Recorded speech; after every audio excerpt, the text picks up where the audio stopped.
Boa tarde.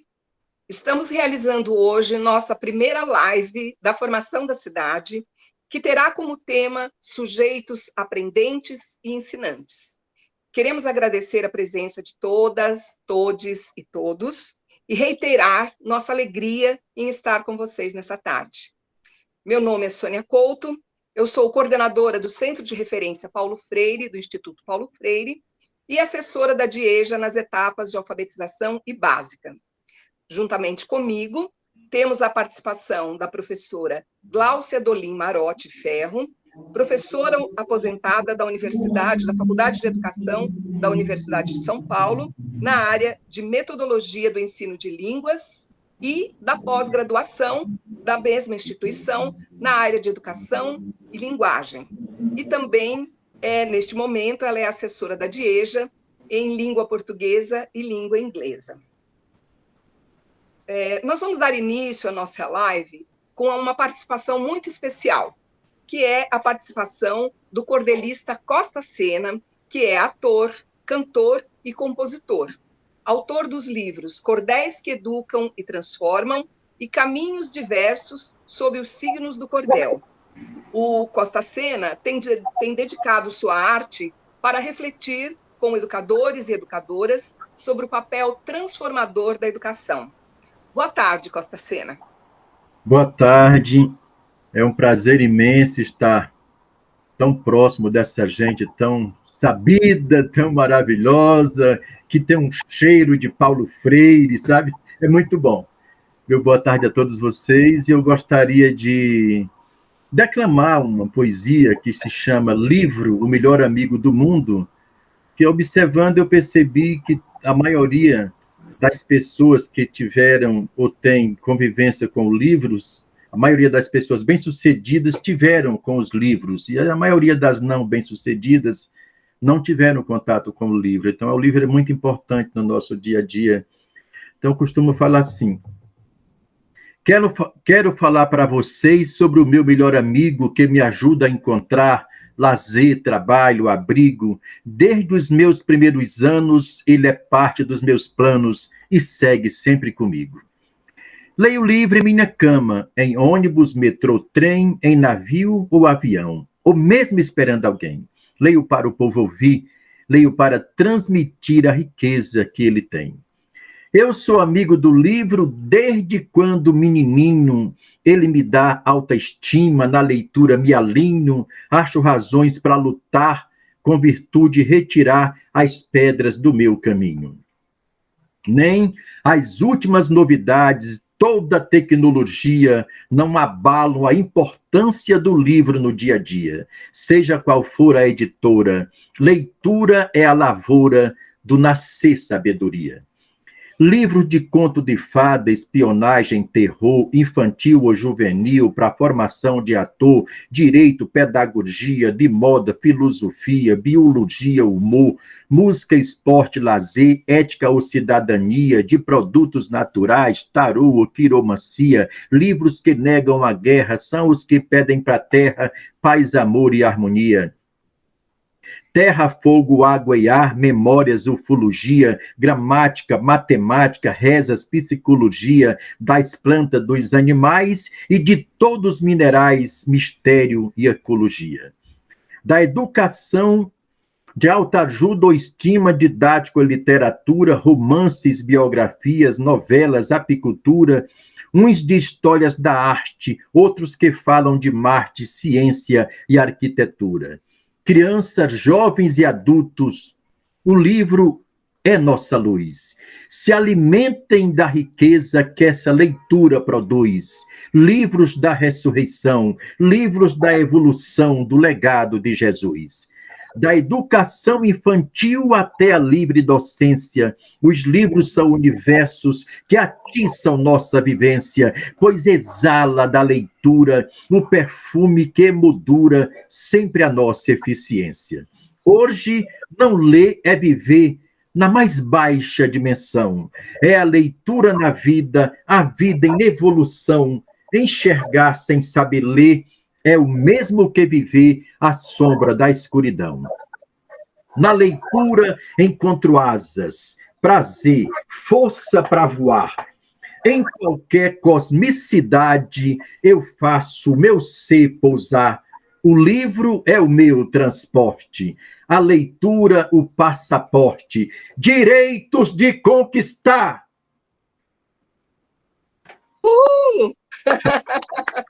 Obrigada, obrigada, meu amigo.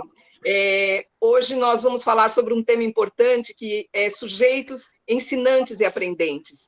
E é impossível ensinar e aprender sem os livros, né? Sem as informações que os livros nos dão, sem os poemas, sem essa sensibilização que nós podemos ter através dos livros da literatura. Enfim, é muito importante que a gente inicie essa live refletindo sobre a importância do livro, a importância do conhecimento, né, para nós que somos sujeitos aprendentes e ensinantes. Muito obrigada, Costa Sena. Eu faço questão de ser convidado outras vezes, hoje não dá para ficar, peço mil desculpas. E onde eu posso ver essa live depois? Depois a gente passa para você direitinho o contato, para você assistir a gravação, tá bom? Fazer um cordel para ela. Tá bom. Tá ótimo. Obrigada, meu amigo. Muito obrigada pela participação. Valeu, tchau, tchau. Sucesso para vocês. Obrigada, obrigada. Bom, então, né, como nós já dissemos e reiteramos agora com a participação do Costa Sena, nós vamos falar sobre sujeitos aprendentes e ensinantes. Tema, né, que foi desenvolvido no mês de março, na formação da cidade, e que continuaremos a desenvolvê-lo agora no mês de abril. No mês de março, a abordagem deste tema, né, tratou de várias nuances. E nessa nossa live hoje, nós vamos falar sobre esse tema sob dois focos. Um foco no estudante e outro foco no educador, já que ambos são sujeitos que aprendem e ensinam o tempo todo. Como nós vimos, né, vocês vão observar que no texto de largada, né, quando nós trabalhamos no mês de março, o texto inicial, utilizamos um trecho do livro de Paulo Freire, do livro, acho que foi A Sombra dessa Mangueira. Depois a gente, vocês podem ver lá, e nesse texto, Freire exemplifica, por meio de um diálogo com educandos camponeses, que o estudante da EJA não reconhece seus saberes e, portanto, eles não se consideram ensinantes. Então, se a gente, né, conversar com esses estudantes, a gente percebe, logo que eles chegam, nos primeiros dias de aula, o quanto eles se sentem portadores de poucos ou nenhum conhecimento. Eles acham que o conhecimento é só o conhecimento escolar. Eles têm a certeza de que lhes falta algo, mas eles não conseguem reconhecer o que lhes é abundante, que é esses saberes que são acumulados, né, construídos ao longo da vida, né? E mesmo quando eles reconhecem que sabem alguma coisa, eles não acreditam que esses saberes têm valor na escola, né? Para eles, o valor está apenas no saber escolar. Então, nosso primeiro desafio como educadores e educadoras é desconstruir essa ideia equivocada, né, que eles têm.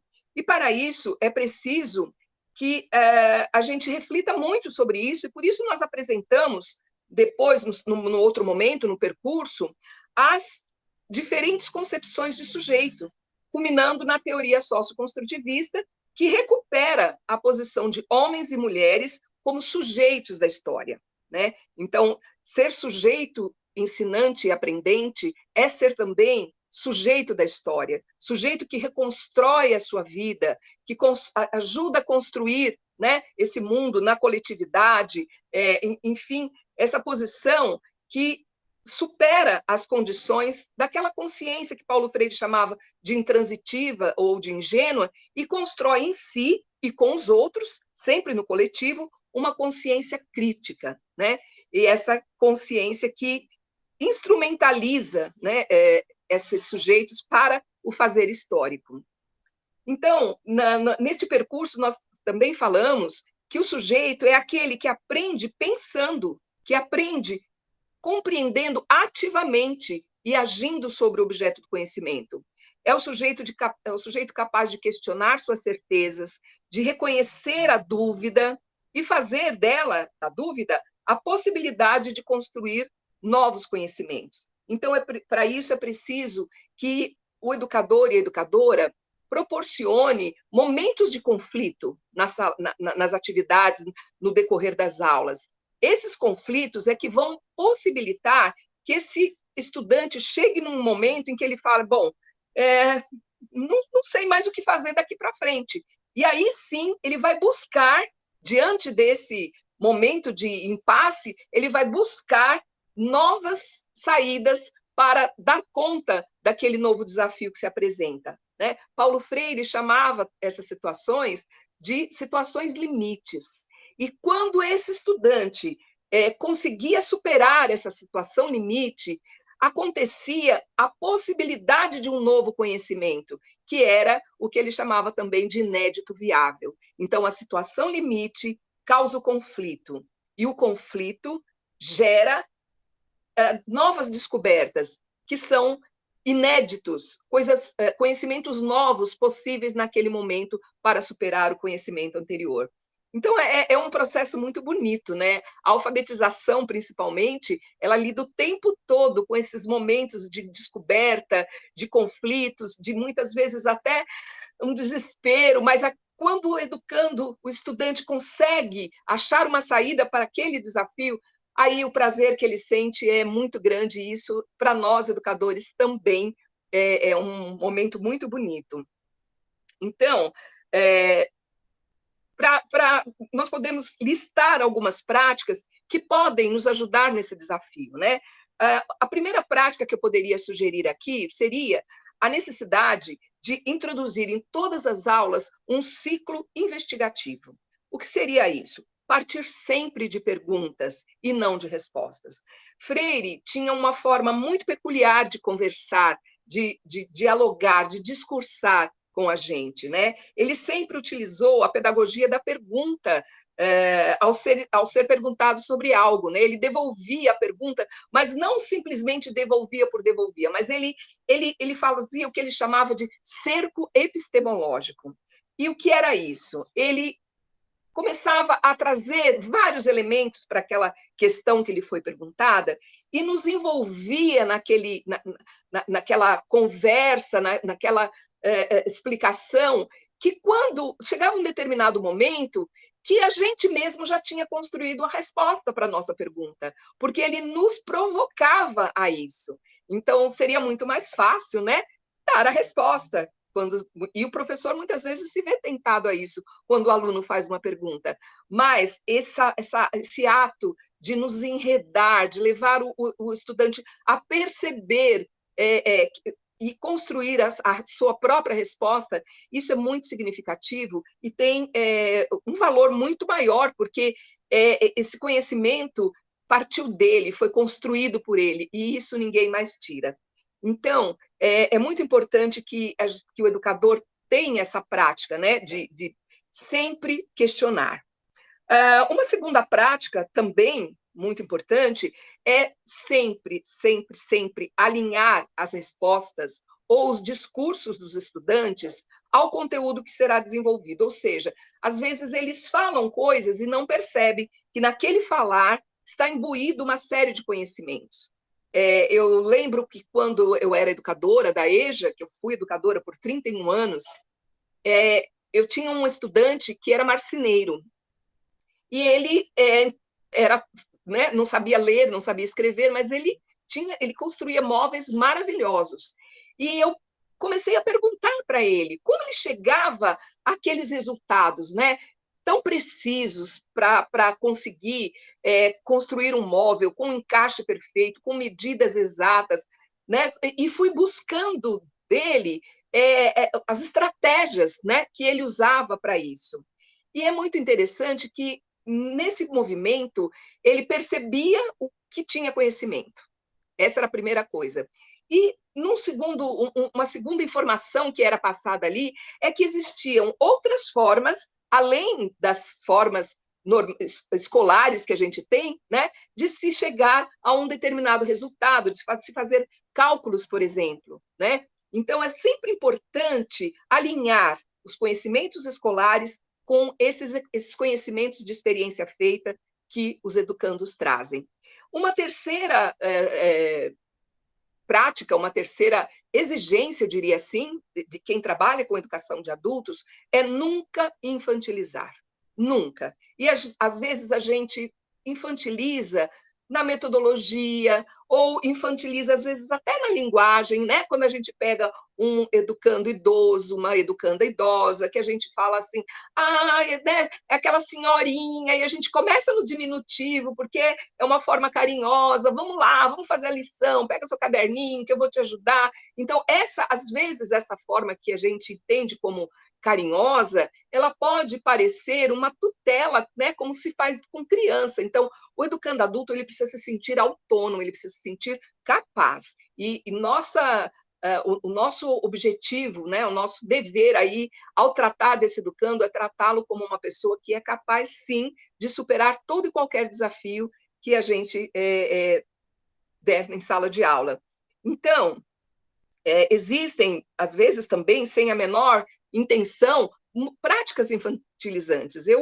Às vezes, no Instituto Paulo Freire, quando visitava os professores em alguns cursos, né, eu percebia que muitas vezes aquele educador pegava uma atividade que ele tinha trabalhado de manhã com as crianças e levava para os adultos fazerem à noite. Então, eu cansei de chegar em sala de aula e ver gente pintando o coelhinho da Páscoa, né? No dia do índio, pintando as peninhas do índio. Então, tudo isso são práticas que, de certa forma, às vezes podem parecer a ele até desrespeitosas diante de tanta coisa, de tanta necessidade que ele tem de novos saberes, né? Da prática mesmo da leitura escrita de uma forma consciente. Então, uma quarta questão né, que é importante para nós, educadores e educadoras, eu não quero me alongar muito, porque a Glaucia ainda tem muita coisa boa para falar aí para a gente, manter o equilíbrio em todas as aulas entre oralidade, leitura e escrita. A oralidade no sentido de garantir a escuta atenta, no sentido de permitir, de possibilitar, né, que o educando diga a sua palavra. A leitura com o objetivo de ampliar o repertório. Nós vimos aí no Cordel do Costa Sena como a leitura abre, né, desvela mundos. E a escrita como necessidade de promover o registro das aprendizagens, né? E tudo isso também que fortalece o processo autoral. Então, essas práticas, elas irão possibilitar aos estudantes o fortalecimento da autonomia, a descoberta de que seus saberes são ponto de partida para o estudo dos conteúdos escolares e que eles são sujeitos desse processo, não só para aprender, mas também para ensinar. Então, que nós possamos, né, com a nossa atividade docente, que nós possamos sempre tratar esse sujeito como um sujeito aprendente, mas também ensinante. E agora eu passo a palavra para a Gláucia, que vai também nos trazer o outro foco dessa questão, que os sujeitos aprendentes e ensinantes, sujeitos educadores, aprendentes e ensinantes. Com você, Gláucia. Obrigada, Sônia. Bom, boa tarde a todos. Eu faço minhas as palavras de acolhimento, de alegria e satisfação de estar aqui nessa primeira live, trazendo esse tema que nos acompanha, eu diria, ao longo da nossa vida, né? Que somos também aprendentes e ensinantes, mesmo fora do contexto profissional. E a verdade é que tudo que foi dito pela professora Sônia aqui tem validade também para os educadores, né? Então, é nesse sentido que eu vou, nesse pouco tempo que temos, enfim, promover alguns indicadores que sirvam de reflexão para todos os que nos ouvem, né?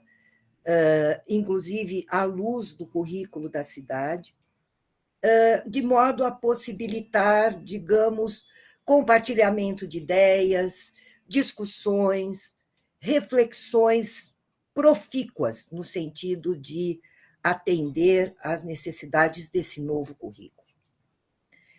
A professora Sônia fez referência à questão histórica, e, falando dos professores, eu me sinto obrigada a falar desse processo histórico de formação de professores e de visão de escola. Colocando nesse tema, sujeitos, aprendentes e ensinantes, o professor num papel específico, que é o de ensinante, que faz dele um indivíduo responsável pelas aprendizagens dos alunos.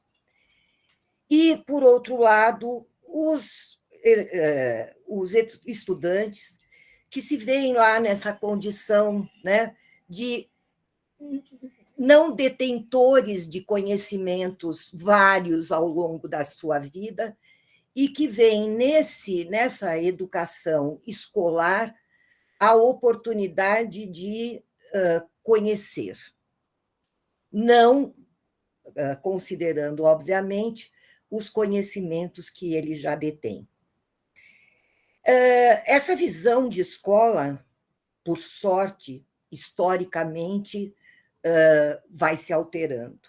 E, obviamente, dentro da visão do currículo da cidade, essa proposta de escola não nos atende mais. Eu brinco até que essa visão de educação formalizada, que vê o professor de um lado e o aluno do outro, o aluno como tábula rasa, é uma visão que eu diria não só antiquada, mas até psicopática da educação, né? No sentido de que ela é opressora, no sentido de que ela é severa, e que se presta a ver, inclusive nos vermos, como aqueles que se acham o máximo, né? Então, somos os detentores do saber e é para isso que esses estudantes vão para a escola. Por sorte, historicamente, a visão de escola mudou. Mudou porque a própria visão de sociedade mudou, né? Então, essa visão do profissional detentor do saber e o indivíduo que não sabe e que, portanto, né, vai receber informações que não são validadas em outros contextos, é digna de questionamento. A professora Sônia colocou, inclusive, essa questão do desafio e essa questão das perguntas, né, indicando o Paulo Freire. E é nesse sentido que eu coloco a nossa proposta, e inclusive a proposta do novo currículo da cidade, que é a de problematizarmos. É a problematização que, não só na perspectiva da escola, da classe, do aluno, deva se fazer presente, mas também a problematização a respeito que escola é essa, né? Que estratégias nós devemos ou podemos utilizar, né? Que saberes são importantes para a nossa vida docente nesta escola de hoje, neste aluno que não é mais o aluno idealizado, não é mais o aluno tábula rasa, mas é o aluno real. Eu diria que nesse contexto de EJA nós temos vários complicadores, porque nós temos um público imenso e muito diverso, que, por vezes, nos deixa assim, em conflito permanente no sentido de como atendê-los, né? E, por conta disso, eu vou fazer referência aos saberes que nos dizem respeito, aos chamados saberes docentes ou saberes pedagógicos que nos acompanham ao longo da vida e promover, então, à luz do currículo da cidade, algum tipo de reflexão que eu espero, e de problematizações, inclusive, que eu espero que sejam alvo de discussões outras, fora dessa live, nas escolas, entre os educadores, porque elas nos ajudam a assumir esse desafio e aceitar os nossos limites, inclusive, né? Porque nós não somos os deuses únicos que podem resolver todos os problemas, principalmente num contexto do currículo que se coloca lá a preocupação com a educação formativa, a educação inclusiva,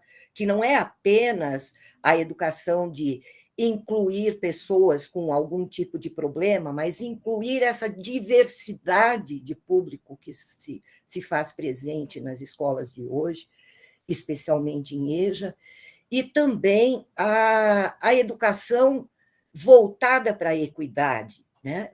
Na qual os direitos, né, e os valores desse público diverso precisam ser respeitados e trazidos para a escola, já que o grande objetivo é formar cidadãos, cidadãos participativos, cidadãos conscientes dos seus direitos, deveres, etc., etc., etc. Bom, para não me estender nisso, eu vou, então, arrolar alguns saberes na expectativa de que eles produzam algum tipo de reflexão entre vocês. O primeiro saber que eu, enfim, chamaria atenção é o chamado saber da formação profissional, seja ele voltado para a nossa formação inicial, quando nós, enfim, decidimos, né, ser educadores ou ser professores, muitas vezes idealizados também, uma visão idealista, né, até assistencialista para muitos, né, e, inclusive, da necessidade da formação continuada, que cada vez mais se faz presente no contexto educativo. E, nesse sentido, eu chamo a atenção para essa formação profissional, o quanto ela nos coloca na condição de aprendentes. Quantos de nós, na sua formação, enfim, vivenciaram situações de aplicação de teorias, metodologias que não se fazem mais presentes, né? Ou que, como bem disse a professora Sônia, merecem um processo de desconstrução, né? E de reconstrução frente a esse novo contexto de escola, esse novo contexto de alunos, né? De estudantes e de aprendizagem. Esse conhecimento, né, voltado para a formação profissional, digamos assim, muitas vezes, historicamente, se fez de uma forma, digamos, próxima da aprendizagem de um ofício, né? Tal qual um artesão apresenta as suas técnicas, as suas modelagens para um aprendiz que vai exatamente duplicar ou reproduzir aquilo que o grande mestre lhe ensina. A formação de professores, muitas vezes, se ateve a essa visão. Felizmente, né?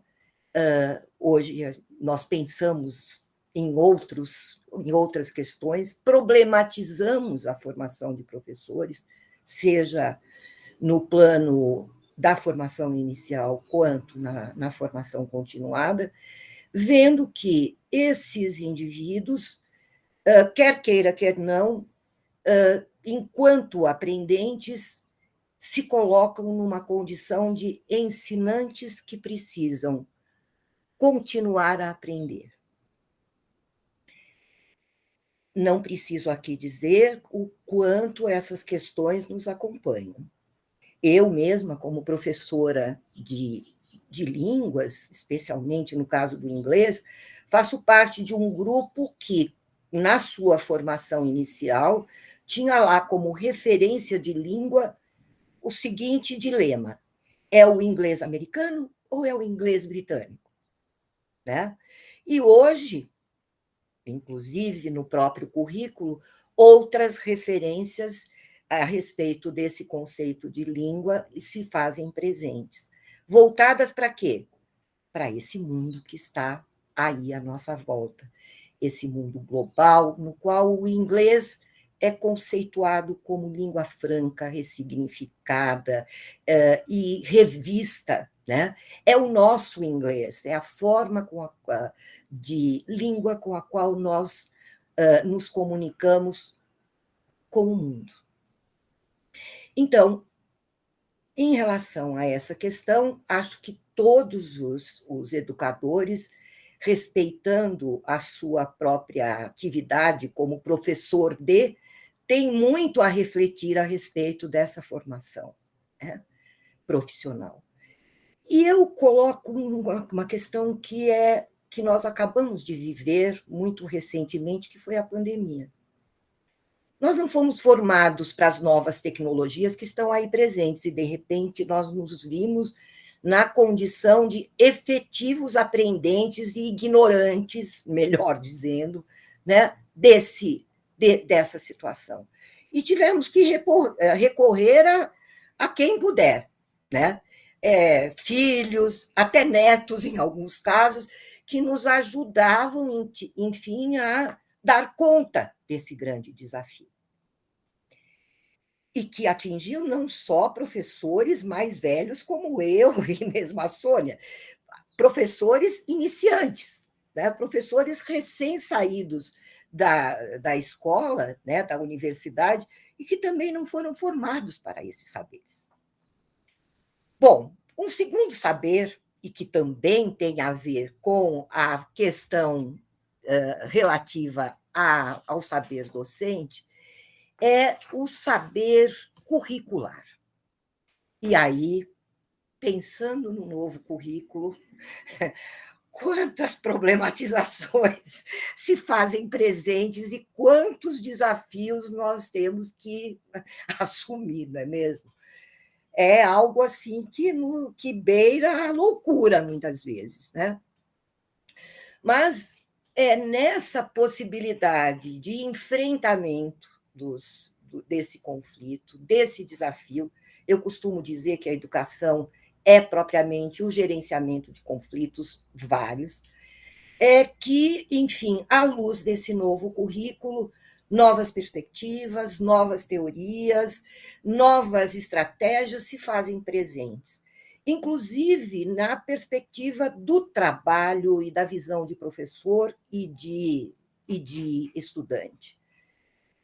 Está lá explícito no currículo que professores são protagonistas desse currículo. E resta refletir o que é ser protagonista desse currículo, né? O quanto nós devemos, enfim, recuperar ou até desmistificar certas crenças para assumirmos esse papel de protagonistas do currículo. Não é simples, né? E, inclusive, a questão do aluno como centro, né, das questões de aprendizagem e de educação, né? Face a outras questões que são colocadas, como, por exemplo, além dos objetivos de aprendizagem e desenvolvimento, a matriz de saberes, os objetivos de desenvolvimento sustentável, a Agenda 2030, ou seja, um reflexo do que é essa sociedade que vivemos e que precisa ser trazida para a escola. Novamente, aquela visão histórica de escola, né, psicopática, né, opressora, dona do saber, né, se vê em questionamento. Um terceiro saber, que eu chamaria, né, de importante, diz respeito àquilo que a gente chama do saber disciplinar. Não no sentido de conduta propriamente dita, mas no sentido das disciplinas pelas quais nós somos responsáveis. E, obviamente, isso, quando nós falamos desses saberes de forma isolada, é preciso que nós vejamos a inter-relação que existem esses saberes, né? Então, eles não são saberes únicos e sim saberes que se colocam em conjunto nessa perspectiva da atuação do professor como ensinante e aprendente. E aprendente a ensinar, né? O que não é simples. E em EJA, como eu já disse, isso é um conflito que nos acompanha todo o tempo. Bem, em relação a esse saber disciplinar, novamente eu vou fazer menção à formação inicial e à questão da formação curricular, que muitas vezes vêm, né, colocam essa questão da disciplina, né, de como ensinar, como ser professor de, né, sob outras premissas, outros paradigmas, né? A alfabetização é um exemplo, né, Sônia?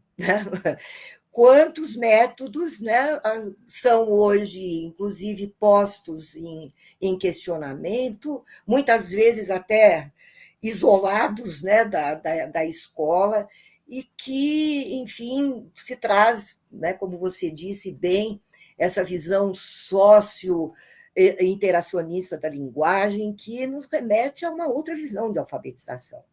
Inclusive a visão de letramentos, o que é bem diferente, né? Eu ouço muitas vezes os professores comentarem, principalmente os professores de português, mas eu acho que isso é um referencial que pode se fazer presente nos vários professores, mesmo na etapa complementar ou final, os meus alunos de EJA não estão alfabetizados.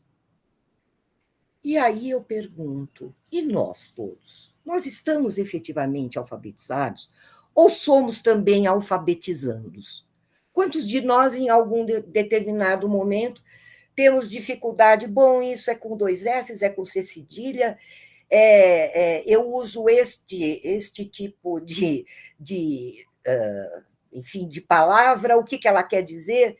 Enfim, todos nós, mesmo no que diz respeito à alfabetização, somos eternos alfabetizandos. Então, nada justifica o questionamento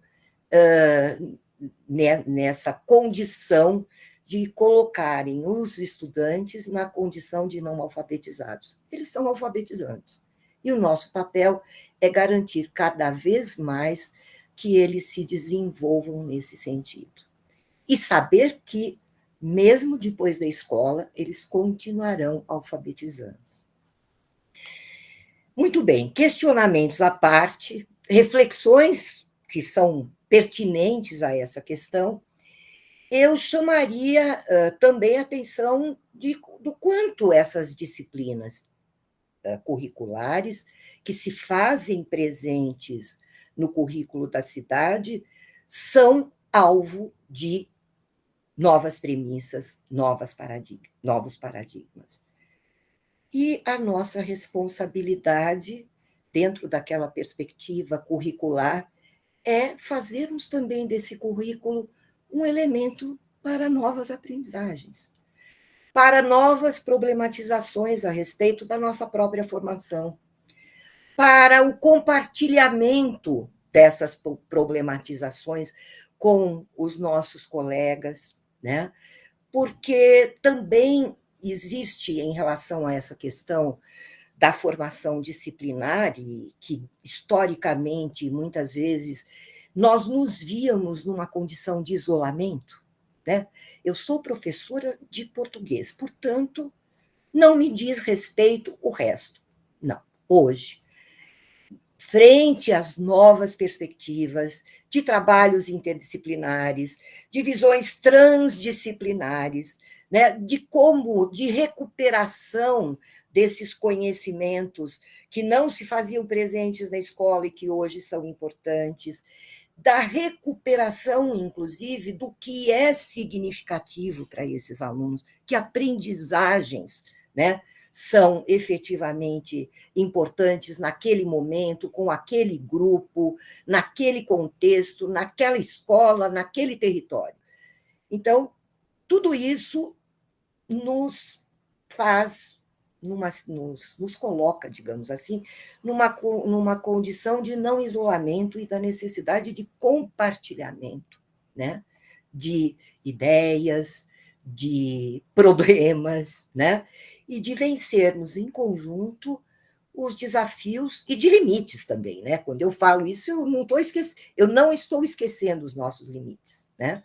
Então, é na troca, é na conversa, é nas propostas que podem ser feitas em conjunto que talvez essas novas aprendizagens, como disse bem a Sônia em relação aos alunos, que nos permitem assumir esse desafio tão grande que é o de ser educador e que é o de ser protagonista deste currículo que ora se faz presente. Porque outros virão, né? E novas situações e novos desafios se vão fazer presentes na nossa vida. Bem, eu acho que essa questão do saber disciplinar mereceria muitas lives, né? Não só entre professores de uma disciplina, mas no conjunto dos professores, né, da escola, para que eles, inclusive, percebam que esse conhecimento foi retalhado para fins didáticos, né? Então, nós somos responsáveis por esse retalhamento do conhecimento, e agora recompô-los é um grande desafio. Bom, finalmente, depois de falar desses 3 saberes, eu vou para o último, até porque existe o limite de tempo, né? E aí eu vou para o saber, que também é trabalhado bastante pelo Paulo Freire e por outros teóricos da educação, que é o saber da experiência. E para muitos autores, muitos teóricos, é visto como saber prático, né, da prática docente. E que muitas vezes coloca aqueles professores com muito tempo de aprendizagem, de trabalho, né, de docência, como os detentores de grandes saberes. Falácia. Muitas vezes, como eu disse, na formação de professores, isso foi utilizado. Então, o professor com mais experiência ensinava os mais novos, que deveriam ter um papel de papagaios, né? De reproduzir aquilo que tinha sido aprendido pelo mestre. Os papagaios, neste contexto nosso de educação, não têm mais espaço. E, por conta disso, inclusive, isso desmistifica até a ideia de que a experiência ou o tempo docente é responsável por, digamos, garantir, né, assumir esses desafios. Muito pelo contrário.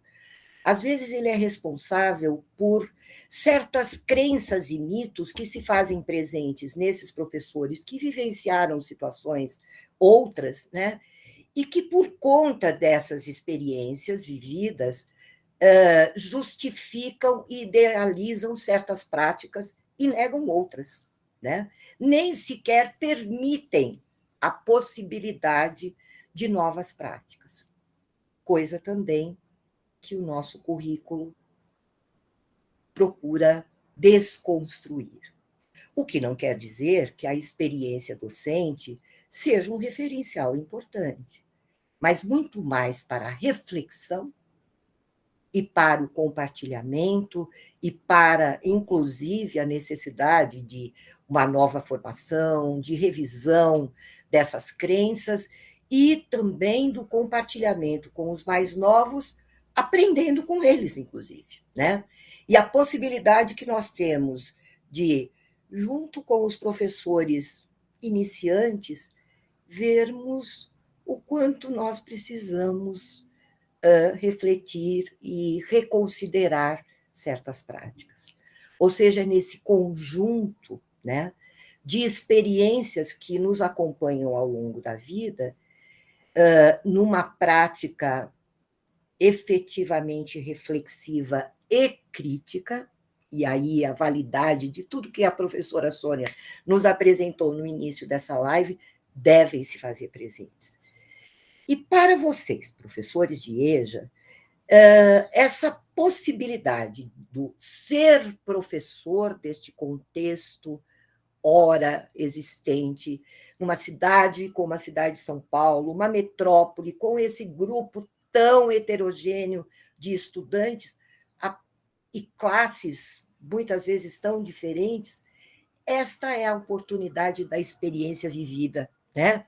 Como dizia Paulo Freire. E ela é particular, ela é peculiar, né? Ela nos ajuda a refletirmos sobre esses saberes, mas não nos garante de forma nenhuma digamos, uma situação de acomodação, né? de de sabermos tudo. Não. Cada classe, cada escola de EJA, cada modalidade, inclusive, cada classe, cada aluno de EJA são elementos e são referências para essa nossa experiência individual e que nos permitem, aí sim, nos colocarmos na condição de eternos aprendentes. E são essas aprendizagens que nos vão possibilitar refletir, compartilhar com os colegas, verificar os nossos limites, como podemos compensá-los, né? E como podemos efetivamente trabalhar com esse currículo que nos coloca todos esses desafios. Haja desafio, né? Então, é nesse contexto desafiador que eu quero terminar essa minha fala, esperando que cada um de vocês, como eu disse, possa refletir sobre esses saberes e continuar nesse posicionamento de gerenciador de conflitos e de protagonistas desse currículo que tem muito a nos ensinar. É isso, obrigada e aceitem os desafios e bom trabalho. Eu confio em vocês. Obrigada, Gláucia. Obrigada, maravilhosa sua fala. Eu acho que é muita inspiração hoje, né? Vamos sair daqui com muita inspiração para a gente repensar realmente a nossa prática, né? E torná-la cada vez melhor. Nós temos educadores maravilhosos na rede, com sabemos certeza. O potencial, né, desses sujeitos aprendentes e ensinantes. Então, é muito bom ouvir, né, todas essas palavras de inspiração e de necessidade de continuar na luta, né? Inclusive dos núcleos, por exemplo, eu acabei não falando, dos núcleos presentes na secretaria, que são referências para auxiliar o professor, né, nesse redimensionamento do currículo, e por vezes são esquecidos, né, por parte dos professores. Os projetos, a gente está cansada de ver tanta coisa linda acontecendo, né? Tanto professor envolvido com o seu trabalho, e é isso que nos faz educadores, né? É para isso que viemos. E muitas vezes os nossos limites é o que temos para hoje, como eu costumo dizer. Não é, Sônia? Sempre aprendendo. É isso mesmo, Gláucia, maravilha. Antes de encerrar, né, nós estamos aí caminhando para os 10 minutos finais, eu gostaria de fazer uma correção a uma fala minha, que eu disse que o trecho do texto de largada veio do livro, eu falei A Sombra dessa Mangueira, né? Mas não, foi do livro Pedagogia da Esperança. Nesse livro, Paulo Freire faz um diálogo, né? Ele mostra duas situações que aconteceram com ele, em que ele, ao dialogar com os estudantes, ele percebeu essa convicção que eles tinham de que nada sabiam, né? O primeiro foi com os camponeses no Chile, em que eles falavam: não, professor, fala o senhor, né? Quando Paulo Freire pedia para que eles falassem: não, fala o senhor, porque o senhor é quem sabe, né? E aí ele mostrou, por meio de uma brincadeira do quiz, né, um joguinho que ele fez lá com os estudantes, que ele sabia de muitas coisas, mas não sabia de outras. E esses estudantes sabiam também de muitas coisas, mas não sabiam de outras, e ambos, então, estavam ali na mesma condição. O segundo momento em que isso aconteceu foi, que aqui foi até anterior a esse, aqui no Brasil mesmo, na zona da Mata de Pernambuco, quando os estudantes também falaram para ele: não, professor, o senhor é que sabe, o senhor que tem que falar. E aí ele também, nesse diálogo, mostrou que saberes existem, né, tanto por todas as pessoas, né? O que é preciso mesmo é que esses saberes sejam trocados, né? Não trocados para que um fique com ele e outro sem, mas esse diálogo que permite que eu reconheça meus conhecimentos, meus saberes, e que os educandos também o façam. Então, eu queria só fazer essa correção, está no livro Pedagogia da Esperança. Bom, nós estamos nessa primeira live do ano, como já dissemos, mas teremos outras. E teremos oportunidade de continuar esse diálogo, né, de continuar essa reflexão, que é tão importante, essa formação permanente. Né? Isso, o que é bacana na formação da cidade é isso, é essa possibilidade da gente estar sempre revisitando temas que são fundamentais, atualizando esses temas, repensando. Então, isso é muito importante. Nosso próximo encontro, né, será em agosto, e nós queremos encontrá-los e encontrá-las lá.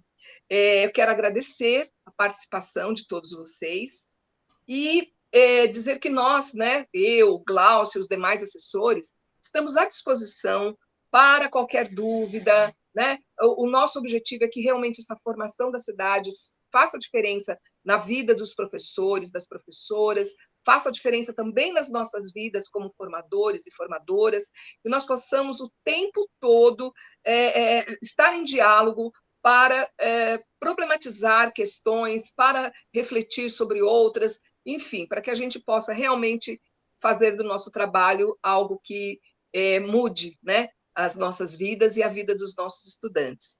Então, eu quero me despedir por aqui, agradecer a presença de vocês. Professora Gláucia também tem aí alguns minutinhos para fazer suas considerações finais. É uma pena, né, que nós, enfim, como você disse, são muitas coisas a aprender, né? E nós nos colocamos, inclusive, nessa condição de assessores, né, nessa eterna aprendizagem, o quanto nós temos aprendido com os professores, né, com essas novas, com esses contatos, com esses cursos de formação que nos permitem, inclusive, questionar, né, os nossos modelos, né, as nossas visões, porque, enfim, são eles, né, os que detêm essa experiência. Né? São eles que estão em contato com esses alunos. Então, eu novamente agradeço a participação de todos, como a professora Sônia, e acredito que todos os demais assessores me coloco à disposição para, enfim, para refletirmos sobre toda essa problematização que é, enfim, colocar, né, em xeque a possibilidade de um novo contexto curricular, como é o currículo da cidade. E eu vou terminar com uma frase que eu gosto muito, que é do John Dewey, um filósofo e educador já nascido no século XIX, né, e que trouxe para o início do século XX aquelas propostas que foram vistas como as propostas da nova escola, né? Não a revista, a nova escola, da pedagogia da nova escola. E, inclusive, que foi inclusive, um dos vamos dizer assim, dos idealizadores e que serviram de referência para o próprio Paulo Freire nas suas concepções sobre educação, né? E ele dizia o seguinte: a educação é um processo social, é desenvolvimento, não é preparação para a vida, é a própria vida. E é com essa fala do Dil para que nós, enfim, sejamos preparados para vermos o nosso papel enquanto educadores como um processo social, como desenvolvimento, não como uma preparação para a vida, como se nós fôssemos os detentores de modelos, né, de como enfrentar essas injustiças e esses problemas da sociedade. Mas é a própria vida. É essa que está aí e é essa que nos remete para, enfim, esses novos desafios. Muito obrigada, Sônia, também foi uma alegria muito grande participar junto com você dessa live, ter aí a participação aí do Sena, né? Enfim, eu espero que os professores possam usar dessas nossas palavras algumas possibilidades de reflexão, não só hoje em relação ao currículo, mas na sua própria vida. É isso mesmo. Foi ótimo. Obrigada, Cláudia. Foi um prazer. Prazer foi meu também. E só ainda complementando que no mês de abril, né, o percurso de abril, continuará com refletir sobre esse tema, sujeitos, aprendentes, ensinantes, já que é um tema que envolve, né, todos os profissionais da educação, né? Não só estudantes, não só professores, mas todos os demais educadores, porque todos que estão na escola são educadores. Exatamente. E nas relações que estabelecemos entre todos eles, temos que ter essa capacidade de aprender com o olhar de cada um, já que cada um tem um olhar específico dentro da sua atividade, né? Às vezes é tão bom conversar com uma merendeira para saber como os alunos se comportam ao pegar o lanche. Você vai conhecendo cada estudante, né? A partir também do olhar dos demais profissionais da educação, né? Bem lembrado, Sônia, bem lembrado. A escola tem que ser esse espaço, né? De conhecimento, de aprendizagem, né? Em todos os sentidos. Isso. Então, nós vamos continuar com esse tema, vamos continuar falando, mas vamos dar um foco para refletir sobre a questão da pedagogia, da andragogia, né? Já que andragogia, por ser um termo tão específico ao adulto, não é tão utilizado. Então, lá nós vamos refletir sobre isso. Por que não é um termo tão utilizado e como essa pedagogia que nós utilizamos, né, com a educação de jovens e adultos, pode dar conta desses desafios que foram colocados aqui hoje. Então, muito obrigada, gente. Nós nos veremos na próxima live e, enquanto isso, vamos dialogando sobre toda e qualquer questão que nos incomode, que nos angustie, mas é preciso, sim, ter conflitos, né? Porque são eles que nos movem, são eles que fazem com que a gente possa caminhar. Então, muito obrigada, uma boa tarde a todas, a todos, a todos, e até o próximo encontro. Tchau, tchau, gente. Tchau, gente. Boa sorte e bom trabalho. Compartilhem.